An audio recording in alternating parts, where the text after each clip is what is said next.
Hey YouTube. So here's a video on throwing what some people call improvised weapons. Just basically everyday objects and tools that you find around the house. The reason this is a popular subject among people is because, well, like especially up north where people get into a lot of trouble for carrying a knife or a gun more than you would so in the south. They rely heavily on everyday objects of self-defense. And as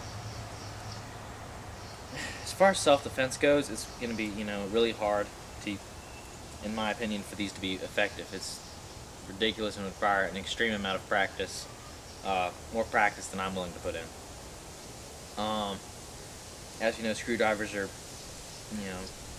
some people like these as weapons, particularly thugs that don't want to put money into a good knife. More people could have with screwdrivers than knives. So anyhow, basically I'm just going to teach you how to throw these, not so much as as a weapon intended to kill somebody, but if the only time I could see this coming into self-defense scenarios maybe as a diversion. Alright, say you're in a room in one house and you hear somebody break in, come down the hallway, and you need to get across the hallway to get to your gun or whatever, and you have a screwdriver or whatever, even a coffee mug with hot coffee in it, and you need to step out, throw something down the hallway to get to that other room, then I could see maybe something like this coming into play. But you're not going to kill somebody with this, alright? It just isn't going to happen. Alright, at least not by throwing it. Alright, well, the weapons I'm using, or tools, I got a screwdriver. I have several screwdrivers actually. A longer one, a medium one, and I got some prongs. I don't know how these are going to work. I've never thrown most of this stuff before. This is my first time doing it. Chisel, that should be pretty easy. Wire clippers, little suture scissors or something. I'm not sure what this is, but it's got an Allen wrench at this end, so we'll see how that works. Oh, and I also have a Swiss Army knife. And the cool thing about this one is it's got a big blade at one end and a, let's see here, small blade at the other. So I got double the chance of pointing forward to impact.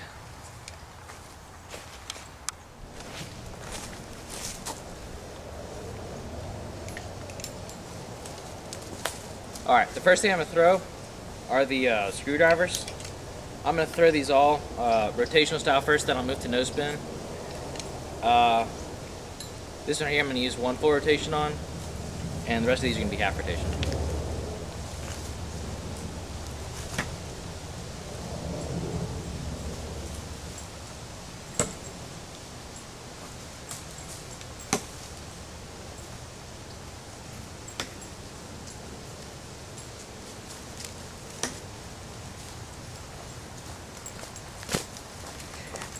Now this is pretty much my first time throwing this stuff.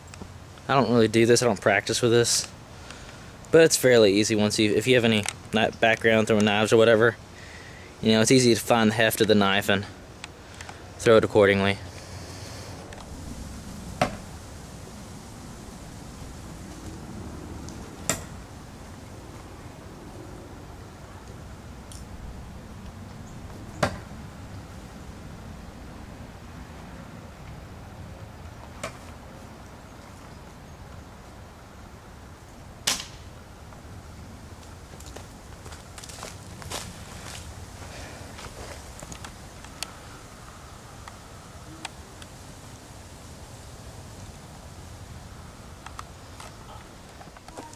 Alright, I thought I'd give you all a close-up of the target.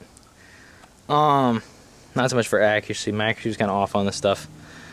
I thought I'd give you some tips just from showing y'all how these things hit. Alright, as you can see with this one right here, the points are fairly blunt, so you have to throw this thing really hard.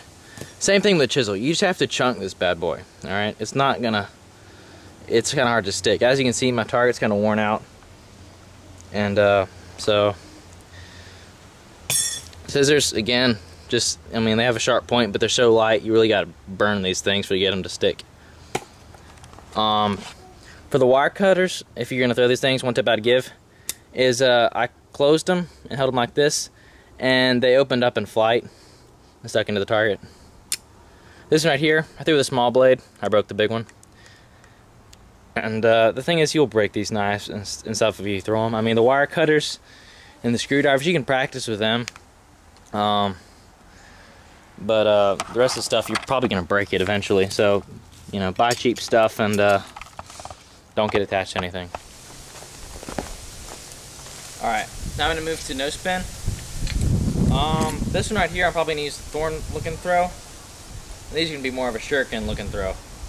I say looking because it's not going to be, you know, the normal technique you'd have to use. You have to kind of use a hybrid of, if you are going to use thorn style, you probably have to add a little bit of a shuriken style, you know, just because these are shorter, lighter weapons.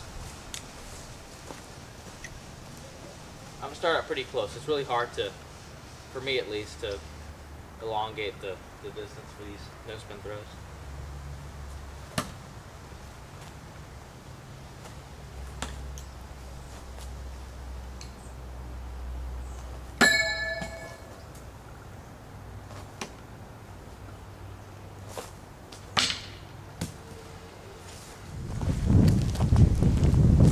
Alright, I've moved over to my shuriken style target.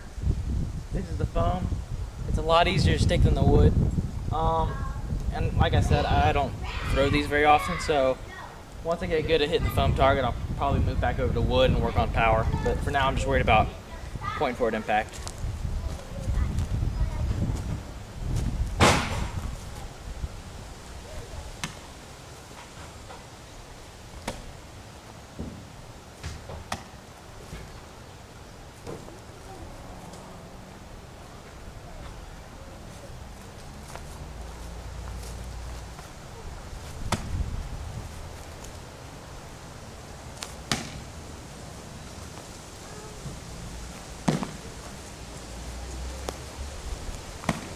Now, I'm going to show you how to grip this stuff, because you're going to have to grip it differently than you would your average knife. Alright, for the Swiss Army knife, I'm probably going to grip it something like that.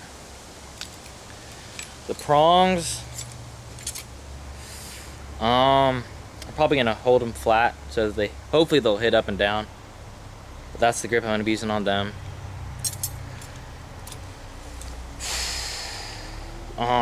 For the wire cutters, I'm going to try something like, probably like this. And scissors, this area is going to be fun. But I'm probably going to start out with something like this, try to go flat in like that. But if that doesn't work, I'm probably going to change it up so it's more linear. And this thing right here, chisel, it's going to look something like that.